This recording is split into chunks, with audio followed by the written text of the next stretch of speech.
Hello everyone, नमस्ते। आज फेरि तपाईँहरू माझमा यस स्टुडियो सनलाइट अर्थात् मलको वेडिङ ल्याबमा आज चाहिँ फेरि पनि माला फ्रेमिङ लिएर आएको छु। तपाईँहरूले यो डिजाइन देख्न सक्नुहुन्छ। मालाको यो चाहिँ नर्मल माला भन्दा चाहिँ अलिक हेभीमा सिङ्गल माला मात्रै राखेको यो टाइपको पनि माला हामीसँग रेडी हुन्छ। त्यही माला फ्रेमिङ तपाईँहरूलाई बिहेको सम्झनाहरू आफ्नो सम्झनाहरू चाहिँ फ्रेमिङ गरेर राख्न चाहनुहुन्छ, कपडा फ्रेमिङ गर्न चाहनुहुन्छ भने हामीलाई सम्झिन सक्नुहुन्छ। हाम्रो कन्ट्याक्ट नम्बर हामीले हरेक भिडियोको स्क्रिनमा राखेको हुन्छौँ।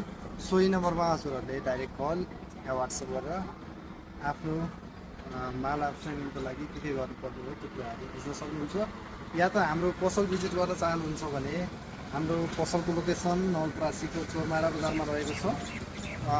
चोरमारा बजारमा मेन चोकमै रहेको छ भने अर्को पसल चाहिँ हाम्रो मध्यबिन्दु नगर अस्पतालको अन्तिम सटरमा तपाईँहरूले यो पछाडिपट्टि देख्न सक्नुहुन्छ हाम्रो पसल। यो चाहिँ नगर अस्पतालको सटरहरू हो र यो चाहिँ हाम्रो अन्तिम सटर जसमा चाहिँ हाम्रो यस सनलाइट कलेक्सनको पसल रहेको छ। तपाईँहरूलाई आफ्नो सम्झनाहरू यो दिएको मालाहरू या फ्रेमिङ गर्नु पऱ्यो, फोटोहरू फ्रेम बनाउनु पऱ्यो भने पनि हामीलाई सम्झिन सक्नुहुन्छ। Thank you everyone.